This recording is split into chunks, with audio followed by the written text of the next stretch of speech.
di podcast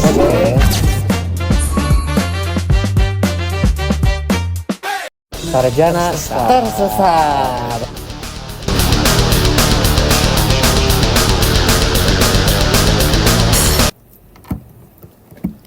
Baik, selamat datang di podcast Humanistik, di mana podcast ini merupakan podcast pertama di Himpunan Mahasiswa Administrasi Publik yang diadakan oleh Divisi Pendidikan dan Nalar.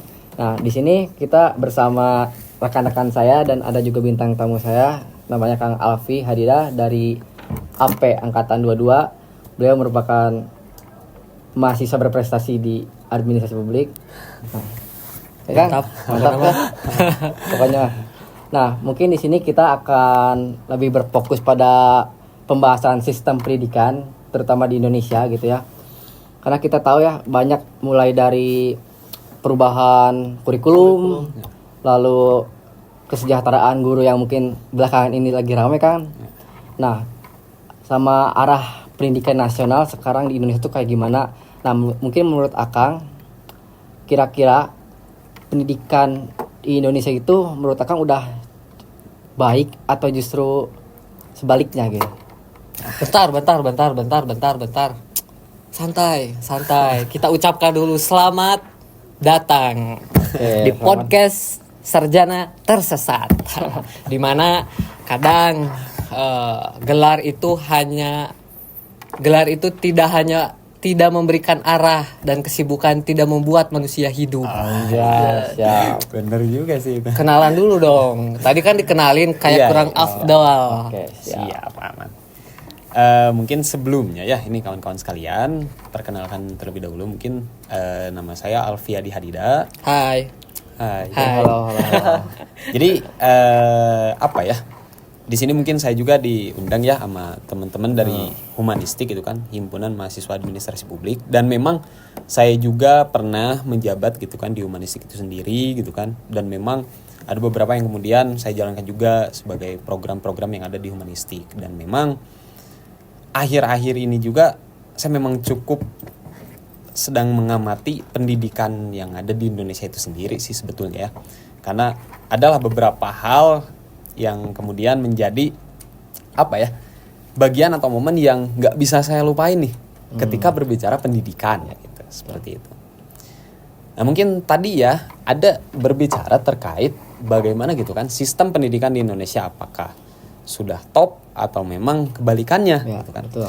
Sebetulnya ketika berbicara sistem pendidikan di Indonesia bisa dikatakan apa ya, jelek tapi nggak terlalu jelek gitu kan. Kita masih apa ya istilahnya, masih cukup lumayan lah ya ketika berbicara sistem pendidikan. Cuman memang perlu adanya penyesuaian dan perkembangan kembali itu terkait pendidikan itu sendiri gitu kan.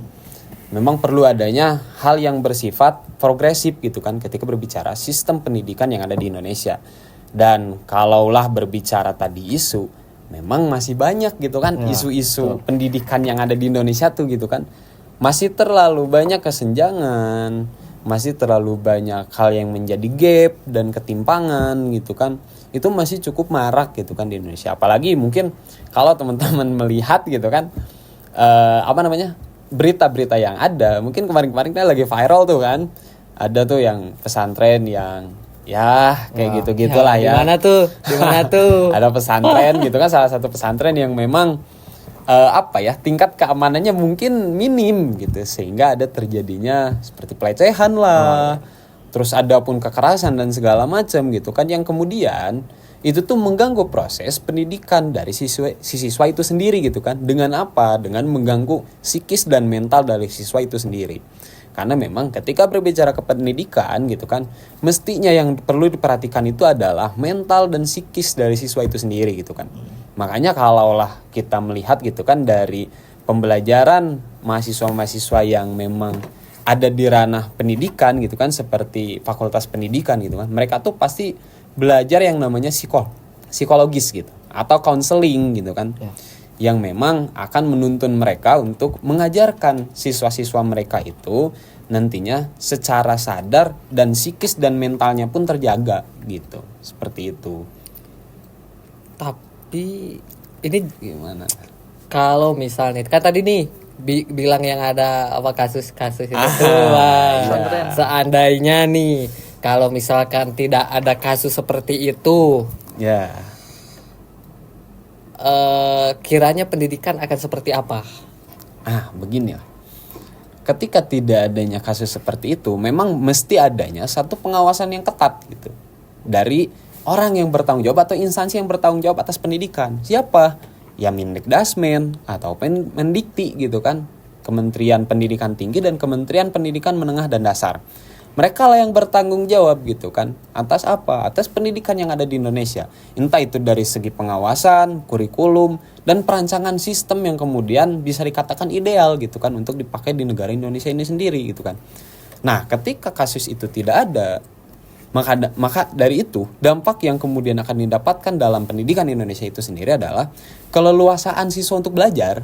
Pada akhirnya ketika siswa sudah tidak merasa tidak punya rasa takut gitu kan, cemas ataupun ngerasa parno gitu kan dengan pendidikan yang ada, ya maka dari itu pendidikan adalah satu hal yang bisa menunjang dari keberhasilan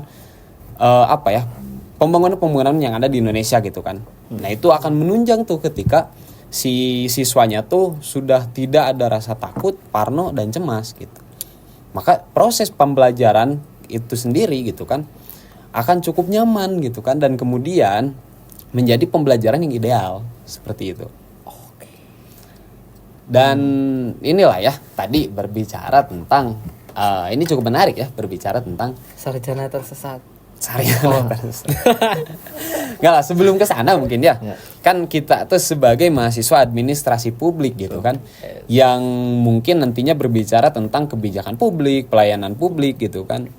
Yang kemudian kita tuh pembuat sistem nantinya gitu kan. Nantinya pembuat sistem dari sistem pendidikan itu sendiri gitu. Kita tuh pembuat satu kebijakan yang kemudian mempengaruhi dari sistem pendidikan itu sendiri gitu kan. Nah memang ketika berbicara kalau disangkut pautkan dengan administrasi publik gitu kan, yang mungkin kita ketahui dalam Undang-Undang Dasar pasal 31 ayat 1 itu menjelaskan bahwa pendidikan adalah hak bangsa gitu kan. Jadi setiap warga negara itu berhak mendapatkan pendidikan yang layak gitu kan. Nah, akan tetapi memang per hari ini realitanya gitu kan masih banyak anak yang memang tergolong kepada ATS, anak tidak sekolah gitu kan.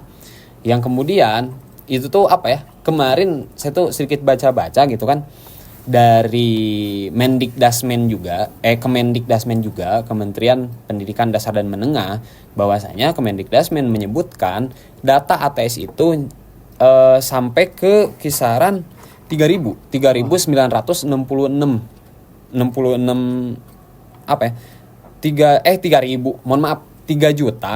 3.966.000. Itu tuh masih di angka yang besar gitu kan ketika berbicara anak-anak yang tidak bersekolah, dan itu tuh masih banyak gitu ya golongan-golongannya. Entah itu golongannya yang belum pernah bersekolah, adapun yang golongannya drop out, yang putus gitu kan, adapun yang tidak melanjutkan pendidikan gitu kan. Itu masih banyak gitu kan yang tergolong ke dalam anak tidak bersekolah gitu kan, atau anak tidak sekolah, dan memang itu tuh masih angka yang tinggi. Gitu. Ya kenapa gitu? Pada akhirnya kenapa hal itu bisa terjadi? Memang ketika melihat ya realitanya gitu kan, masih banyak kesenjangan-kesenjangan dalam pendidikan gitu kan, seperti anak yang putus sekolah itu banyak yang memang keterbatasan biaya ekonomi, gitu kan, keterbatasan kesejahteraan gitu kan, dan banyak lain-lainnya. Tapi yang paling disoroti itu putus sekolah karena biaya. Itu tuh yang paling besar gitu kan. Yang paling besar itu yang memang mereka putus tuh ya karena nggak punya biaya gitu kan. Dan yang menyedihkannya gitu kan, yang sangat disayangkan gitu kan, ketika di negara-negara lain ketika anak akan melaksanakan ujian, mereka tuh memikirkan gimana nih besok ngerjain kayak gimana ya, besok ngerjain. Tapi yang mirisnya di Indonesia itu masih banyak yang siswa itu sebelum mereka mau ujian, yang mereka pikirkan tuh bukan bagaimana besok mengerjakan, tapi bagaimana besok bisa ujian gitu kan. Uangnya dari mana gitu kan biar bisa ujian gitu kan. Nah, itulah yang kemudian menjadi kesenjangan gitu kan, menjadi ketimpangan pendidikan yang ada di Indonesia gitu kan.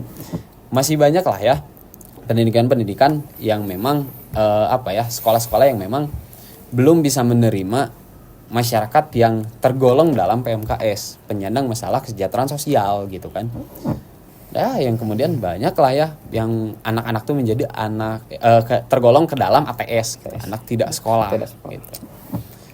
Nah, aku kepikiran nih Gimana? dari banyaknya kasus-kasus di sekolah gitu kan, ataupun kasus-kasusnya yang di kampus. Dan jadi tadi juga banyak ATS anak tidak sekolah itu. Iya. Kira-kira kalau misalkan apakah benar hal itu membuat anak-anak hari ini sangat tidak bersemangat untuk menempuh pendidikan? Karena kalau saya tidak tahu ya seperti gimana, cuman teman-teman saya sendiri gitu. Teman-teman saya sendiri ketika saya tawarkan pendidikan, tawarkan kuliah, pun kuliahnya yang gratis, itu kadang mereka tidak mau. Ya. Nah, kalau kita lihat dari situ, ya mungkin mereka tidak bersemangat. Mereka lebih bersemangat bekerja. Kiranya apa pentingnya pendidikan bagi mereka gitu? Ya, nah gini ya. Sebetulnya sebelum ke sana ada satu permasalahan yang memang menjadi akar permasalahannya. Yaitu apa? Per hari ini memang pengangguran yang ada di Indonesia itu paling banyak yang memang pengangguran berstatus berpendidikan. Gitu. Justru ketika mereka sudah berpendidikan, justru malah banyak itu kan yang kemudian masih menganggur gitu. Nah, itu yang kemudian mungkin menjadi menjadi acuan gitu bagi orang-orang atau anak-anak yang memang udahlah nggak mau sekolah ya ngapain gitu kan. Toh yang mereka juga yang udah sarjana gitu kan, yang udah S1 masih nganggur kok gitu kan. Justru malah banyak anak-anak yang memang lulusan SMP, SMA yang memang sudah bekerja, cuman memang pekerjaannya yang memang kurang layak gitu. Tapi itu karena apa? Kurang adanya pemberdayaan gitu kan terhadap lulusan-lulusan SMA ataupun S1 gitu. Kurang adanya pemberdayaan dari lulusan-lulusan berpendidikan itu sendiri gitu, yang kemudian banyaklah pengaruh-pengaruh tuh ke anak-anak yang masih sekolah gitu kan. Jadi yang ngapain gitu sekolah juga. Toh yang sekolah juga gitu kan masih menganggur gitu kan. Yang S1 masih menganggur gitu kan. Bahkan ya mungkin ada juga yang S2 masih menganggur gitu kan. Karena kurang adanya pemberdayaan. Pada akhirnya ketika pemberdayaan itu nggak ada, semakin banyaknya pengangguran dari status yang orang yang berpendidikan, ya semakin besar lah pengaruh kepada anak-anak yang bersekolah nggak mau sekolah gitu. Karena istilahnya buang-buang waktu gitu pada akhirnya. Tapi terkait yang di luar pemberdayaan, kan banyak sekali nih S1 yang memang menganggur gitu kan. Ya. Nah, kadang ada juga ini yang emang lulusan S1 yang berpendidikan S2, sebenarnya kerjaan tuh banyak, tapi merasa kayak saya nggak layak di situ karena punya kayak masa saya udah berpendidikan saya kerja di situ.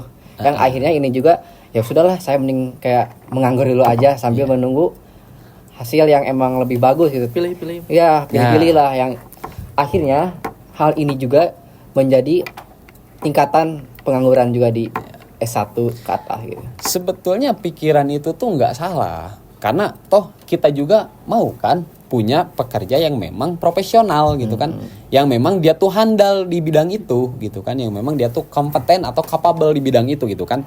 Itu tuh sebetulnya pemikiran yang istilahnya nggak salah-salah juga gitu, karena padanya ya itu ya, ketika bekerja gitu kan, ada satu pekerjaan yang memang di bidang kesehatan, ya gak mungkin dong kita masukin orang hukum ke kesehatan gitu kan.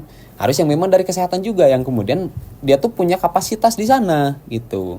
Nah memang permasalahannya tadi ya, bukan masalah lowongan kerjanya, tapi istilahnya pemberdayaannya gitu. Dalam artian pemberdayaan itu bukan berarti ya diberdayakan saja, akan tetapi ya mereka diberdayakan sesuai dengan kapasitas dan memang disiplin ilmunya mereka gitu kan. Ketika misal nih anak administrasi publik S1 diberdayakan oleh pemerintah. Ya mau gak mau pemerintah harus memberdayakan anak administrasi publik itu di ranahnya. Entah itu di pelayanan publik atau di kebijakan publik. Ataupun misal Ilkom gitu kan, anak Ilkom ya, Ilkom juga ya harus diberdayakan sesuai dengan disiplin ilmunya gitu. Cuman per hari ini kan memang banyak anak-anak yang memang disiplin ilmunya itu A dan lowongan kerjanya B gitu. Bisa saja mereka masuk gitu kan ke sana, akan tetapi ya kinerja mereka nggak akan sesuai gitu kan. Nggak akan semaksimal ketika mereka bekerja di bidangnya atau di ranahnya gitu. Maka dari itu perlu adanya pemberdayaan pada akhirnya. Kalaulah tidak ada pemberdayaan, ya seminimal mungkin adanya pelatihan gitu. Entah itu pelatihan di bidang yang lain gitu kan. Cuman memang kan per hari ini pelatihan-pelatihan yang ada di Indonesia tuh masih minim gitu. Terutama yang memang difasilitasi oleh pemerintah gitu. Itu tuh masih belum banyak lah ya. Ya mungkin kita bisa lihat lah seperti di disnaker gitu kan, segala macam itu tuh masih belum sebesar itu gitu. Jauh ketika kita membandingkan dengan sistem pendidikan yang ada di Australia. Kalau di Australia tuh anak ketika setelah menjalani pendidikan sekolah menengah atau dasar, mereka tuh bisa memilih antara mau ke universitas atau mau memang yang bersifatnya pelatihan secara teknis gitu. Itu tuh ada dua pilihan gitu kan. Mereka tuh dikasih dua opsi gitu kan, yang kemudian mereka sendiri yang bisa memilih. Akan tetapi kan kita di Indonesia per hari ini ya pelatihan-pelatihan kan masih minim gitu. Jadi mau gak mau setelah menempuh pendidikan menengah dan dasar, ya mau gak mau harus ke universitas. Tapi kalau itu kalau di Indonesia apa ya, yang sekolah profesi atau apa itu? Sekolah profesi. Kalau sekolah profesi itu kan masuknya ke sekolah yang memang formal gitu. Jadi nggak bersifat pelatihan, tapi formal gitu. Pendidikan yang memang formal. Kalau berbicara pendidikan formal itu seperti universitas, SD, SMP, SMA, MTS, MA gitu kan. Kalau pelatihan di Australia itu gak formal. Itu tuh bersifat pelatihan, jadi non formal atau bisa semi formal juga gitu. Kalau di Aussie itu, gitu.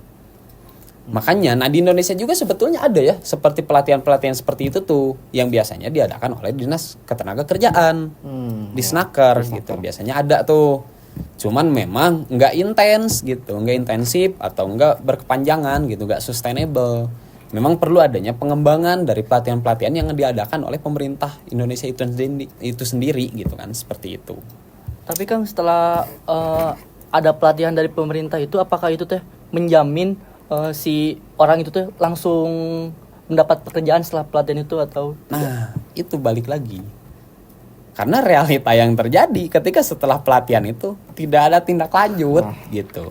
Karena padanya mau apapun yang diupayakan ketika tidak adanya satu tindakan yang memang konkret dan melanjutkan atau sustainable, ya nggak mungkin lah hal-hal kesuksesan terjadi gitu.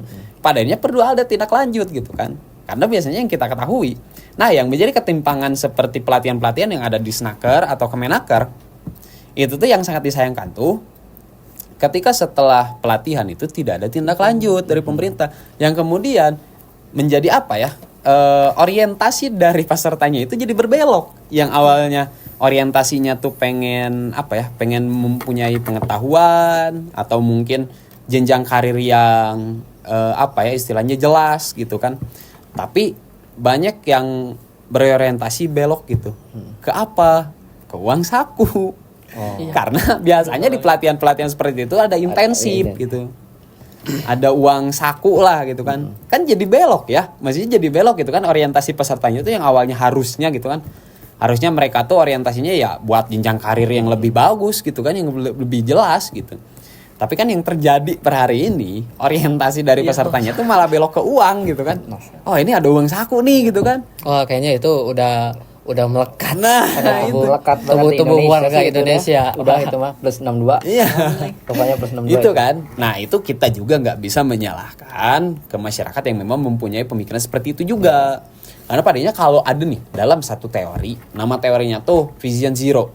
Jadi Vision Zero itu, si teori itu tuh menyebutkan dia tuh tidak menyalahkan orang per individual atau personalnya. Akan tetapi dia tuh menyalahkan satu sistem. Karena tidak ada satu kecelakaan atau tidak ada satu kesalahan yang disebabkan oleh perorangan itu kecuali sistemnya yang tidak jelas, kecuali sistemnya yang bermasalah. Jadi kalau sistemnya gak bermasalah, orang-orangnya pun gak bakalan salah. Nah itu pikiran dari si teori Vision Zero itu sendiri gitu kan. Jadi ya kita juga nggak bisa sepenuhnya menyalahkan ke masyarakatnya. Kalau lah gitu kan pemerintahnya memang memberikan tindak lanjut gitu kan yang jelas gitu kan ketika pasca pelatihan itu tuh ada tindak lanjut yang jelas gitu kan, entah itu berupa lowongan kerja ataupun magang gitu kan, atau sejenis volunteer gitu kan, atau apapun itulah yang bersifat tindak lanjut gitu kan. Nah akan tetapi kan per hari ini tindak lanjutnya gak ada, seolah mereka tuh hanya ingin seremonialnya saja gitu kan. Jadi seolah ya yang penting kegiatan ini berjalan gitu kan, ya udah gitu. Nggak ada tindak lanjut ya nggak salah gitu ketika masyarakatnya juga berpikiran ya udah yang penting saya punya uang, ya udah selesai. Saya nggak mikirin itu ke depannya karena saya juga nggak dipikirin gitu ke depannya bakalan kayak gimana. Kayak gitu. Jadi seseorang akan berpikir ke depan ketika ada yang memberikan jalan pikiran ke depannya. Seperti itu. Tapi tunggu dulu lah, santai dulu lah. Minum dulu mending juga ya. Kita belum kenalan. Minum dulu. Guys, kenal gak? Oke, kenalin, saya Refril Nur Fadilah. Saya mahasiswa semester 4 Universitas Muhammadiyah Bandung, prodi Administrasi Publik.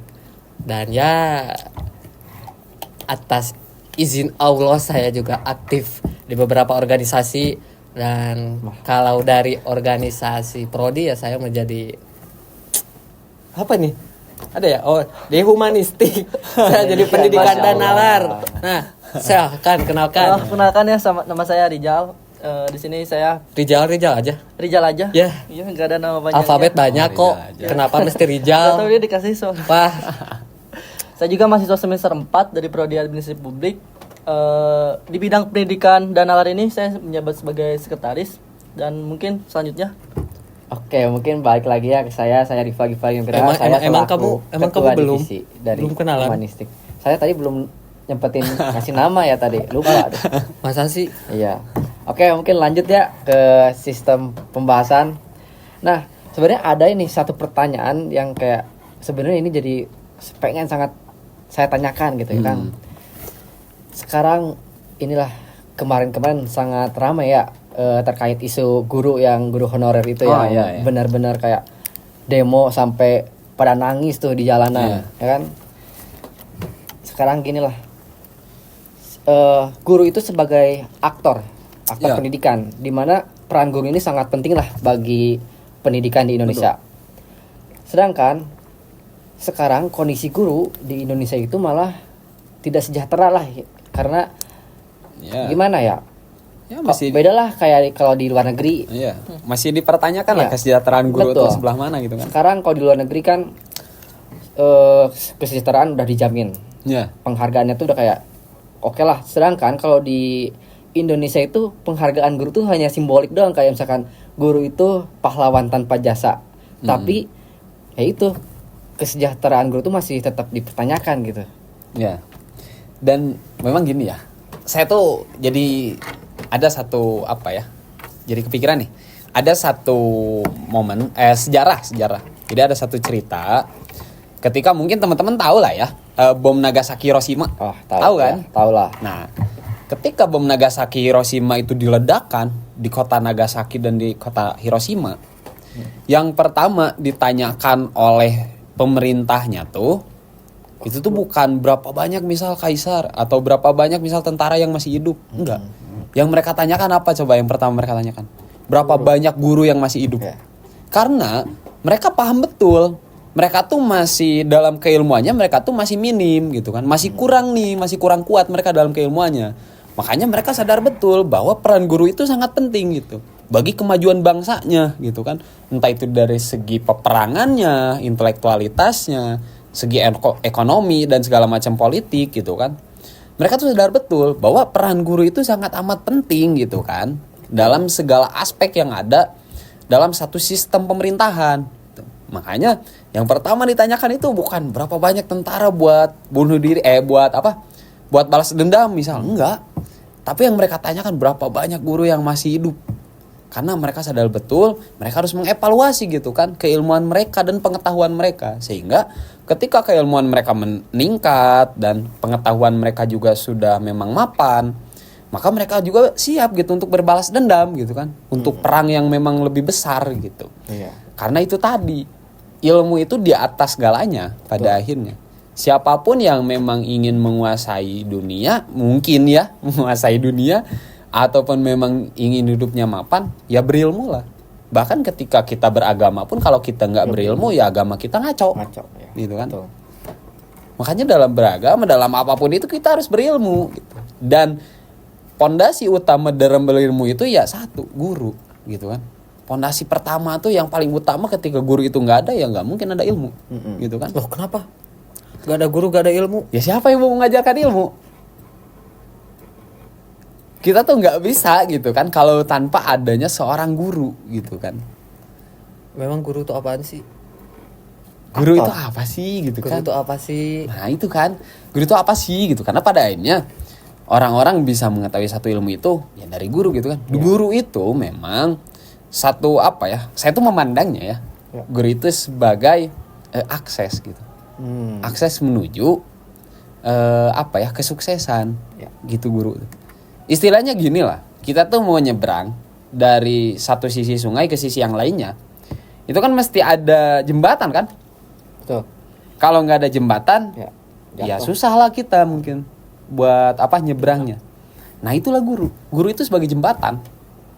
Jembatan dari kita tuh menuju kesuksesan. Gitu padahal ketika nggak ada guru, ya susah lah kita buat mencapai kesuksesan itu sendiri gitu kan.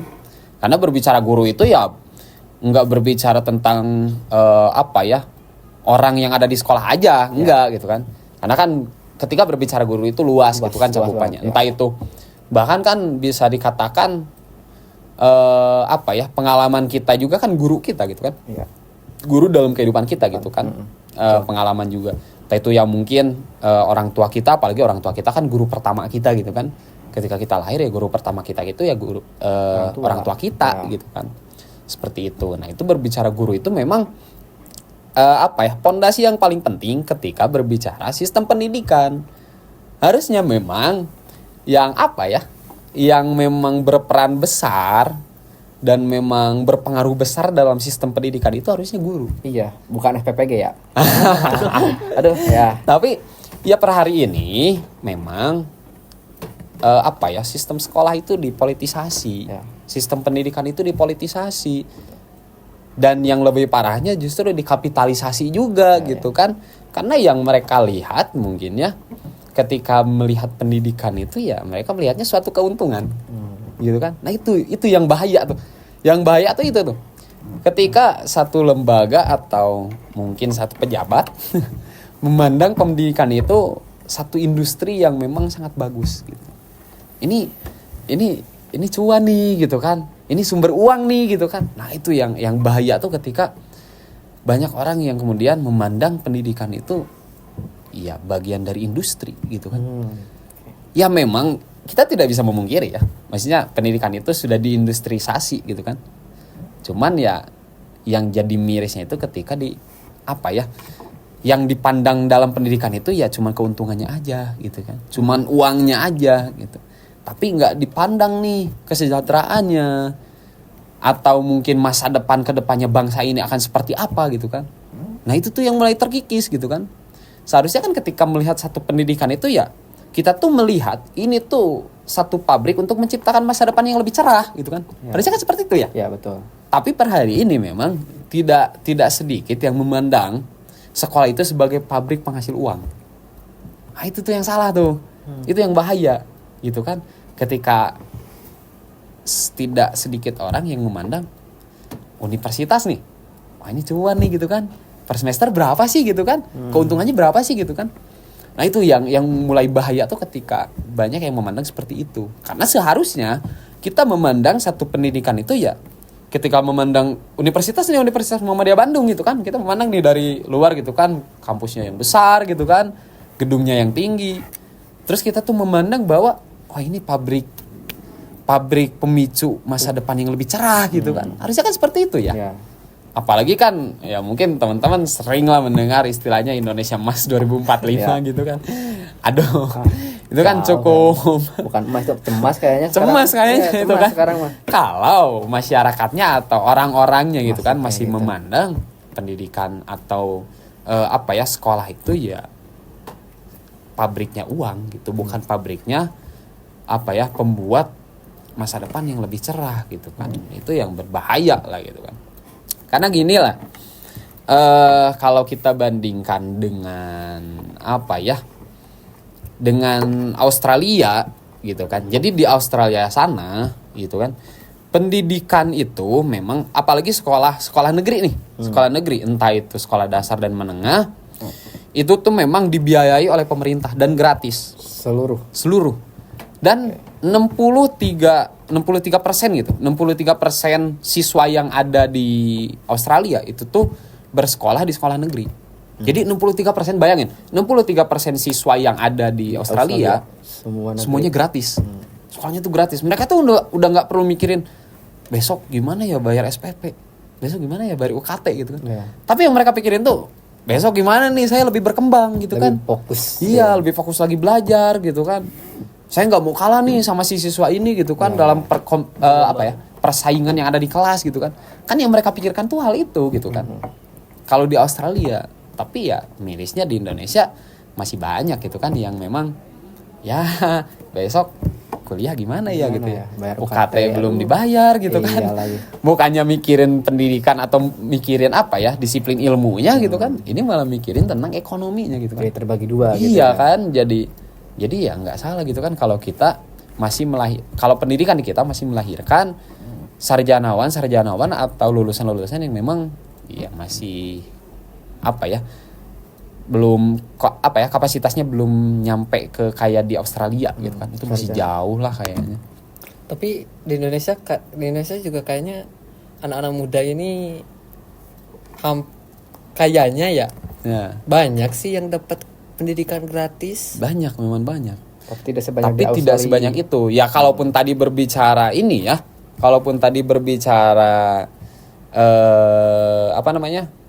data gitu kan. Kan tadi jelas ya, yang tidak bersekolah itu nyampe ke 3 juta gitu kan. 3 juta orang lebih gitu kan. 3.900.000 tuh. Itu banyak kan. Dan diantaranya dan kebanyakan dari itu tuh putus sekolahnya tuh gara-gara apa? Biaya. Itu tuh yang tergolong gara-gara biaya. Itu jelas. Dalam apa? Kalau teman-teman bisa search lah di web Mendikdasmen, Kementerian Menengah Dasar, Kementerian Dasar dan Menengah. Itu tuh ada tuh satu data gitu kan berbicara ATS, anak yang tidak sekolah. Dan ada tuh pemicunya. Yang putus sekolahnya karena biaya, ada berapa DO. persen gitu. Dan memang yang paling banyak tuh itu. Yang putus sekolahnya tuh karena ya biaya gitu kan. Mereka tidak mampu dalam biaya gitu kan. Dan pun ketika berbicara pendidikan di Indonesia memang gimana ya? Saya tuh agak miris gitu kan. Ketika pemerintah membuat SR kalau tahu tuh, sekolah rakyat. Oh iya, tahu Sekolah ya, rakyat. ya. Itu Pengalamannya. Enggak, itu baru kan? Enggak, itu baru. itu programnya Ya, Prabowo tuh yang Prabowo baru. kan. Ya. Gimana tuh sekolah Itu rakyat? cukup lumayan bagus ya karena memang itu kan buat masyarakat yang memang kurang mampu gitu kan. Kurang mampu ya.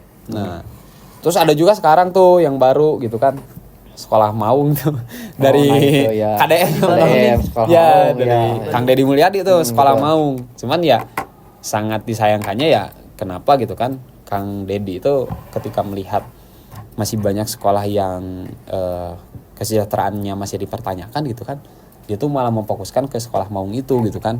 Karena kan kalau teman-teman ketahui, jadi sekolah Maung itu memang sekolah yang istilahnya satu sekolah yang memang unggul diperunggulkan kembali gitu. Nah, terus nanti sistem penerimaan siswanya itu tidak bersifat zonasi lagi. Kan kalau sekarang tuh teman-teman ketahui di sekolah negeri itu kan zonasi ya. Zonasi, ya. Nah, nanti itu kalau di sekolah Maung itu bukan zonasi, tapi by prestasi, kepintaran dan segala macam lah. Iya. Otomatis kan berarti yang sedang diperhatikan dalam sekolah Maung itu bukan masyarakat yang memang tidak mampu untuk bersekolah, tapi yang diperhatikan itu masyarakat atau siswa yang memang sudah pintar dilebih pintarkan kembali gitu. Ya istilahnya kan ya itu menambah kesenjangan sih ya. Menambah kesenjangan gitu kan, yang pintar makin pintar dan yang bodoh mohon maaf gitu kan pada akhirnya. Kayak gitu. Karena ya kalau saya kan melihat gitu kan. Dan pun itu saya pernah ada satu momen ketika saya KKN waktu itu, kuliah kerja nyata tuh. Itu KKN di Sumedang. Di Sumedang. Jadi di Sumedang tuh ada dalam satu desa, saya nggak bisa nyebut nama desanya gitu kan. Kenapa? Ya, Nggak bisa sih. pokoknya kan ada mau lah ya. main. Satu desa yang memang sebetulnya akses menuju pusat kotanya itu dekat. Nggak sampai 10 menit lah. Nggak sampai 10, itu deket banget sama pusat pemerintahan kotanya gitu kan. Nah, ada satu sekolah yang memang ketika hujan tuh bocor. Hujan bocor. Terus banyak jendela-jendela. Pokoknya kalau berbicara kesejahteraannya, ya masih dipertanyakan lah. Kesejahteraan sekolah itu tuh gitu kan. Padahal itu tuh ya sekolah dasar negeri loh gitu. Yang memang diatur dalam undang-undangnya juga harus gratis gitu kan. Dan memang dijamin oleh pemerintah gitu kan. Nah cuman realitanya yang terjadi ya itu sekolah dasar itu tuh memang rusak gitu kan, segala macam. Wah itu emang cukup miris lah gitu kan. Bahkan ada kalau misal nih hujan, jadi kalau hujan tuh biasanya si siswanya tuh pindah dari kelas tuh menuju ke apa ya, kayak halaman sekolah gitu, kayak teras depan kelas. Jadi ada tuh depan kelas tuh ada teras. Nah mereka belajar di kelas di teras gitu, di teras di depan kelas, karena itu nggak bocor di terasnya tuh. Mereka tuh ada yang sampai belajar di teras gitu kan. Nah per hari itu saya coba lah ya untuk mengadvokasikan mungkin ya, mengadvokasikan ke pemerintah daerah sekitar gitu kan, bahwasanya sekolah ini tuh mengalami kerusakan gitu kan dan tidak layak gitu kan untuk dijadikan sebuah sarana pembelajaran, sarana prasarana pembelajaran gitu kan. Akhirnya alhamdulillah pemerintah sana tuh datang ke sana survei dan alhamdulillahnya diperbaiki lah sekolah itu tuh. Dan memang ya itu maksudnya gini ya, yang menjadi catatan tuh si sekolah itu tuh nggak jauh loh dari pemerintah daerahnya tuh, dari pusat pemerintahan daerahnya tuh nggak jauh gitu. Ya harusnya kan terperhatikan gitu kan karena dekat gitu. Tapi kan yang terjadi ya itu karena per hari ini pengawasan di Indonesia itu minim.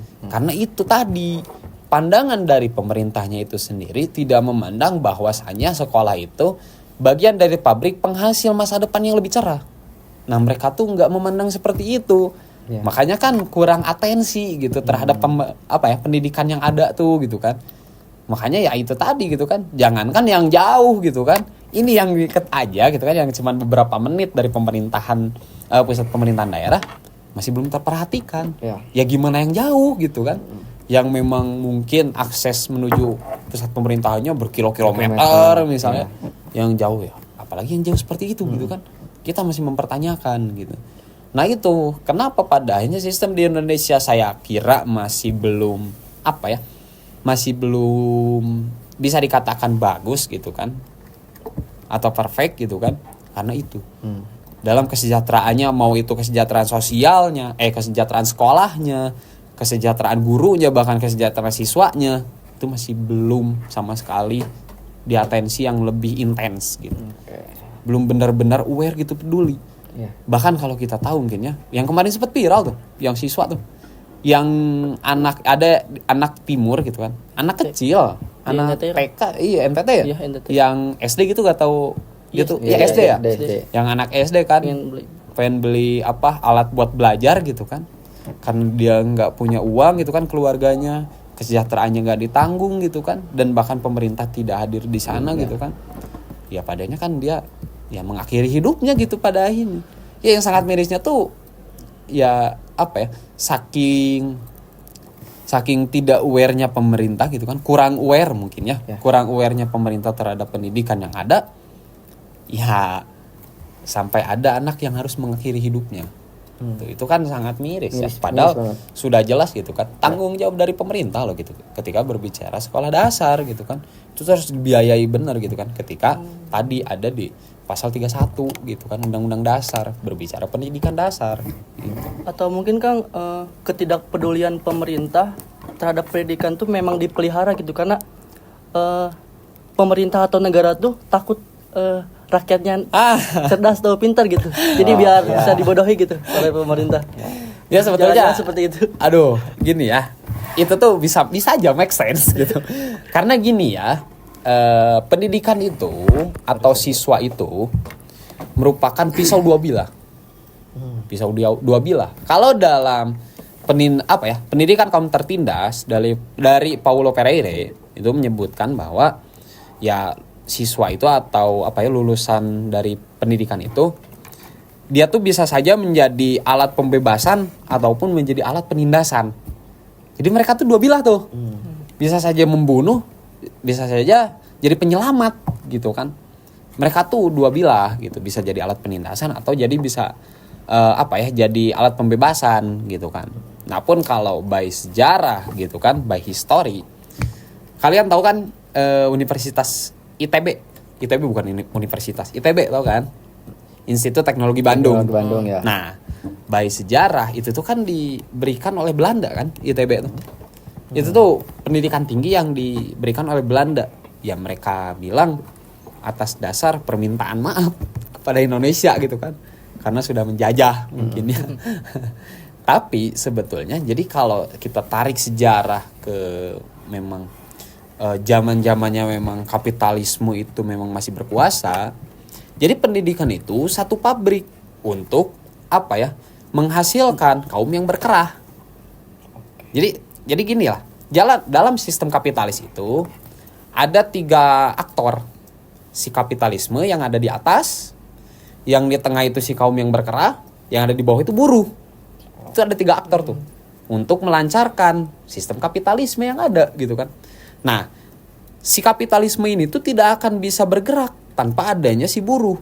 Karena dia kan yang bergeraknya kan, yang menghasilkannya gitu kan, yang memproduksinya tuh ya si buruh ini gitu. Tapi si buruh ini akan ngaco memproduksinya tanpa adanya si kaum berkerah ini. Ya kaum berkerah ini itu siapa? Seperti lulusan sarjana gitu kan, yang memang dia tuh kapabel, kapasitas gitu kan, seperti mandor gitu kan, atau enggak HRD dan segala macam. Nah itu orang berkerah itulah, si berkerah itu. Nah si kapitalisme itu butuh si berkerah, makanya dia tuh membuat satu pendidikan untuk apa? Untuk menghasilkan si berkerah. Nah nanti si berkerah itu untuk melancarkan sistem kapitalismenya dia gitu. Nah pada akhirnya ya mungkin saja gitu kan, kita tuh dianggap sebuah dibuat seolah bodoh, biar ya kita tuh menjadi orang berkerah itu untuk melancarkan tindakan-tindakan yang memang tidak seharusnya terjadi gitu kan, yang memang sifatnya penindasan seperti itu. Nah kalaulah berbicara penindasan tadi ya, seperti dalam buku Paulo Freire dia menyebutkan bahwa salah satu pengentasan penindasan itu bukan berarti kita berontak sebagai yang tertindas ya, bukan berarti yang tertindas itu harus memberontak ke penindas, tidak. Tapi kita tuh saling membebaskan. Si tertindasnya bebas dan si penindasnya juga dibebaskan. Gitu. Jadi bukan dalam artian cara menghilangkan penindasan itu si tertindas menindas penindas. Nah itu nggak bisa tuh kalau dalam buku Paulo Freire. Tapi dalam buku Paulo Freire itu ya kita harus harus kata si Paulo itu harus saling membebaskan gitu.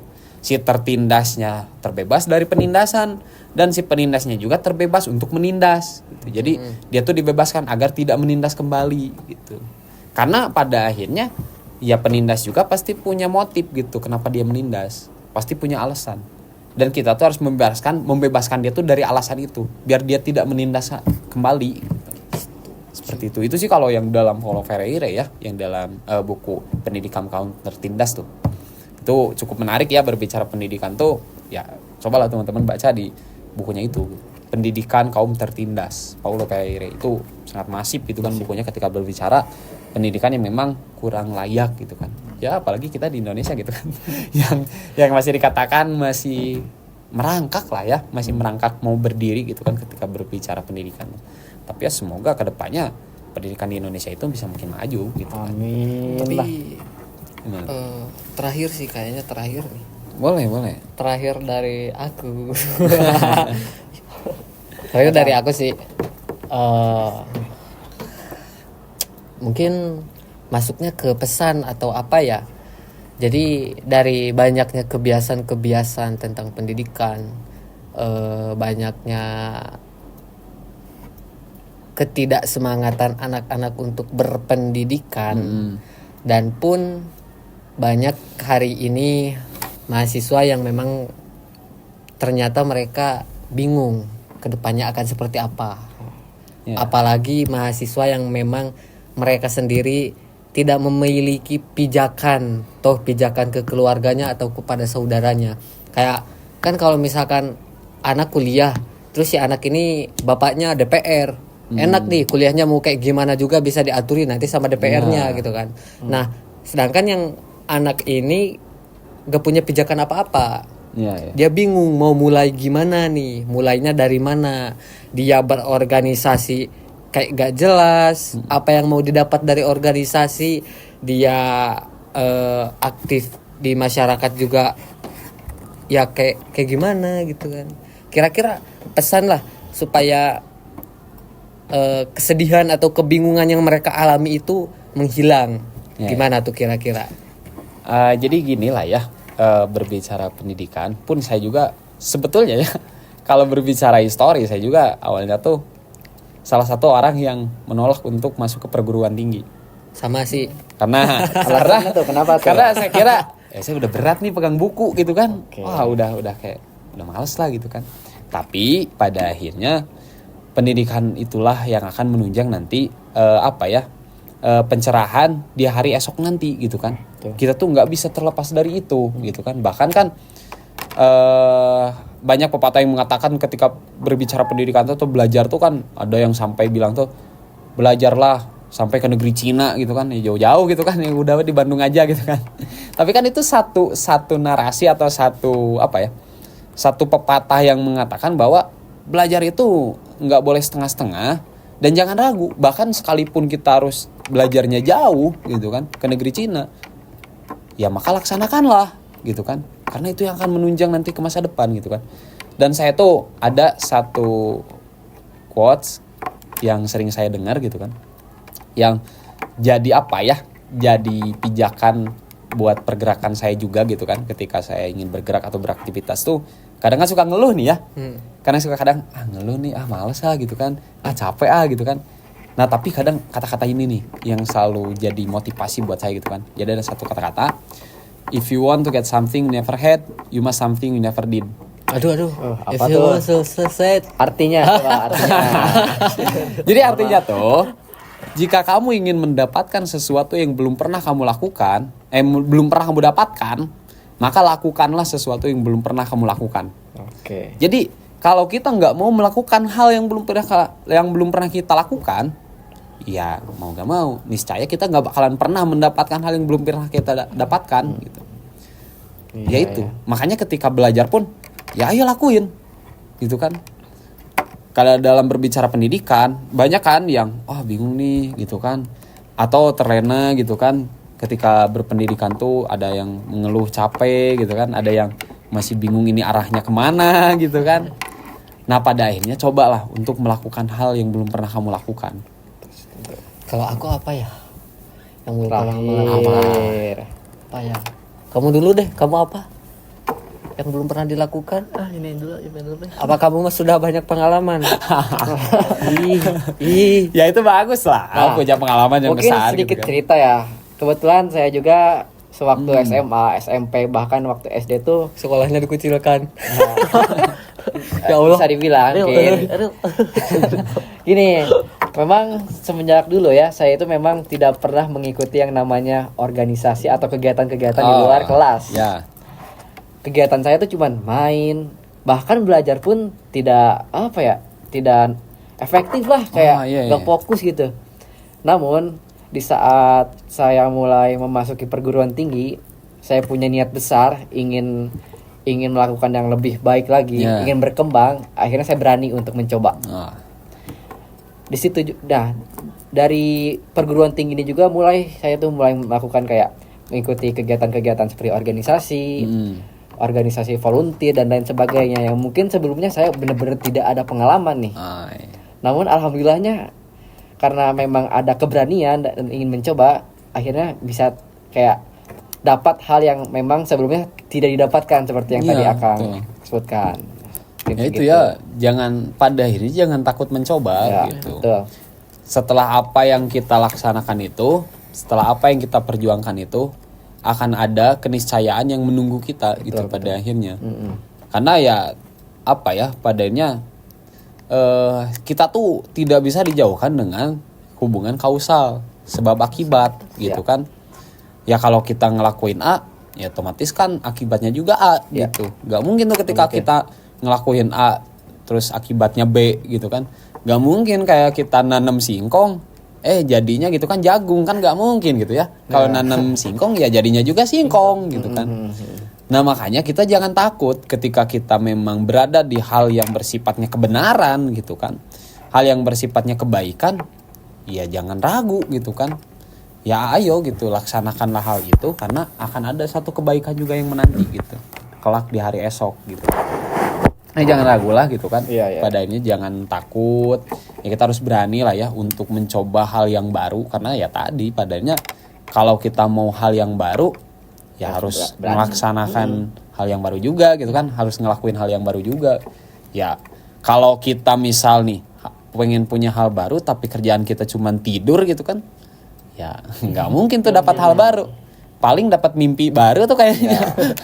Mimpinya jadi beda gitu kan. Ditambah kadang ada juga yang memang ingin mencoba tapi merasa takut gagal, Kang. Nah, gitu. itu sebenarnya yang namanya kegagalan itu merupakan bagian dari proses kan. Iya, betul. Bahkan dari kegagalan ini juga kita tuh bisa belajar. Bahkan ada pepatah bilang kalau kegagalan itu adalah guru terbaik kita dalam berkembang. Gitu. Jadi buat teman-teman semua nih kalau ingin mencoba gitu ya, ingin melakukan hal yang baru, experience baru, pengalaman baru, boleh gitu, kayak harus berani, gak usah takut gagal gitu. Karena takut gagal dan jangan gagal. Iya, usahakan jangan gagal ya. Jadi kalau ada tuh dalam surat Al-Insyirah gitu kan, inna ma'al usri yusra, fa inna ma'al isri yusra, inna ma'al usri yusra gitu. Itu bahkan 2 kali loh Allah sebutkan. Dalam setiap kesulitan itu ada kemudahan. Pasti. Kalaupun kita dalam berproses itu mengalami satu kesulitan, ya jangan berarti kita harus balik nih. Harus kayak, udahlah sulit gitu kan, balik lagi gitu kan. Nggak jadi tuh prosesnya. Nah jangan sampai seperti itulah. Ketika menghadapi satu kesulitan dalam berprogres, ya hadapi lah. Karena ya kita yakin, kita apa istilahnya, toh Allah juga udah ngejamin gitu kan. Padahal Allah juga udah nyebutin 2 kali loh. 2 kali itu istilahnya menguatkan kan, seolah biar kita tuh yang nggak ragu gitu bahwa Allah tuh udah bener-bener ngejamin. Ini saya bilang apa ya istilahnya, kalau Allah tuh bilang kayak ini saya bilang 2 kali loh gitu. Kalian jangan ragu, ini saya bilang 2 kali loh. Fa inna ma'al usri yusra, inna ma'al usri yusra. Maka bersama kesulitan ada kemudahan. Jadi jangan ragu lah, nanti juga ada toh jalannya gitu kan. Pasti. Karena padanya ya tadi ya, mau segimanapun kita struggle gitu kan, dan mungkin banyak menemukan trouble atau memang masalah-masalah problem gitu kan, kita jangan takut, kita jangan apa ya istilahnya jadi apa ya, kalau kata Sunda tuh merod ya. Iya, jangan Merod. jangan takut, jangan mundur gitu kan. Apa ya merod? Ya kalau dalam bahasa Sunda tuh merod tuh kawan-kawan. Ya kayak mundur gitu lah, kayak mundur tuh. Kayak mundur. Karena ya tadi ya mungkin dalam fase progresnya tuh ada kesulitan yang kemudian mereka tuh jadi takut gitu kan untuk melanjutkan progres mereka gitu kan. Padahal ya tadi harusnya yakin gitu kan karena ada kemudahan. Dan pun ketika ada kesulitan apa ya, dalam Al-Quran juga, dalam Al-Baqarah tuh ayat terakhir, la yukallifullahu nafsan illa wus'aha gitu kan. Jadi ya kita tuh dikasih beban itu yang memang setimpal dengan kapasitas kita gitu. Nggak mungkin tuh Allah ngebebanin kita di luar kapasitas kita. Nggak mungkin Allah ngebebanin kita yang memang kita tuh nggak kuat gitu nahan beban itu. Nggak mungkin. Kalau Allah ngasih kita beban, ya berarti kita sanggup gitu buat nahan beban itu. Makanya dalam berprogres ya jangan takut lah gitu kan. Hajar ya hajar gitu. Sekali nyebur ya harus basah gitu kan. Iya, sekali nyebur harus basah gitu kan. Gak mungkin tuh kayak nyebur, aduh basah gitu. Mundur lagi ya itu mau Pokoknya sampai mah kapan? Udah kemana aja. Mungkin Sampai basah. udah 1 jam nih, udah nggak kerasa kan ngobrol kita. Mungkin penutup ya, saran atau masukan terkait pendidikan di Indonesia dan juga buat anak-anak muda di luar sana yang mungkin ingin berpendidikan tapi merasa takut, terutama untuk ke jenjang yang lebih tinggi, ke universitas dan lain sebagainya. Iya, buat Mungkin KP. dari Kang Alfi Benar ya? sendiri Ya. boleh pesannya. Mungkin saya harap ya buat sistem pendidikan Indonesia ke depannya bisa lebih aware lagi dan bisa memandang bahwa sistem pendidikan itu bukan satu pabrik penghasil uang, tapi pabrik penghasil masa depan yang lebih cerah. Itu bahkan lebih bagus daripada uang gitu kan, ketika berbicara masa depan yang lebih cerah gitu kan. Saya harap Nilai kamu -5. Artikulasinya ya. Artikulasinya. janganlah. Nah kan itu ya. Saya harap sistemnya udah mulai udah mulai ideal lah. Ideal ya. Memandang siswa itu sebagai objek yang memang mesti diperindah gitu, bukan hanya dipandang sebagai hasil uang gitu kan. Nah pun pesannya buat teman-teman siswa gitu kan, ataupun mahasiswa yang memang sedang menjalankan masa pendidikannya, tetap semangat dan jangan ragu gitu kan nantinya ke depannya akan seperti apa, karena kita tidak tahu besok akan seperti apa gitu kan, karena besok adalah sebuah misteri dan hari ini adalah suatu hal yang perlu diperjuangkan gitu kan, palingnya seperti itu. Jadi jangan ragu, jangan sungkan gitu kan untuk kedepannya buat teman-teman mahasiswa dan bahkan mungkin teman-teman yang tidak bersekolah. Saya harap teman-teman masih bersemangat dalam berpendidikan. Amin. Karena ilmu itu sendiri yang akan menunjang Menunjang, masa depan teman-teman untuk menjadi masa depan yang lebih cerah gitu kan. Jadi Indonesia emas itu benar-benar Indonesia emas gitu. Jadilah, bukan Indonesia cemas gitu ya. kan. Ya semoga hal itu bisa jadi jadi patokan buat teman-teman bahwasanya masa depan anak cucu kita nanti itu tergantung dari kita. Ya, betul.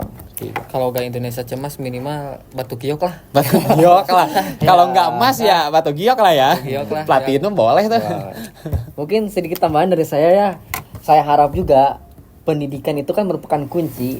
Oleh karena itu saya harap pendidikan itu menjadi prioritas, bukan sekedar menjadi faktor pendukung saja. Mungkin sekian deh dari saya mah. Pokoknya mah Dicukupkan. semangat. Wey, semangat. Astaghfirul khairat. Pastabikul khairan. Mungkin dicukupkan untuk podcast kali ini. Terima kasih untuk Kang Alfi yang telah bersempat hadir di podcast kali ini. Terima kasih Kang. Sama-sama. Siap. Sama-sama. Mungkin sampai berjumpa lagi di podcast selanjutnya. Jangan Dadah. lupa pokoknya podcast sarjana terapa ya? Terapa? Tersesat. Tersesat. Ya. Tersesat balik nanti. Podcast aja. Podcast. Sampai jumpa di podcast. Gimana penutupannya ya? Sampai jumpa Sampai jumpa di podcast. Podcast Sarjana tersesat. Bye bye.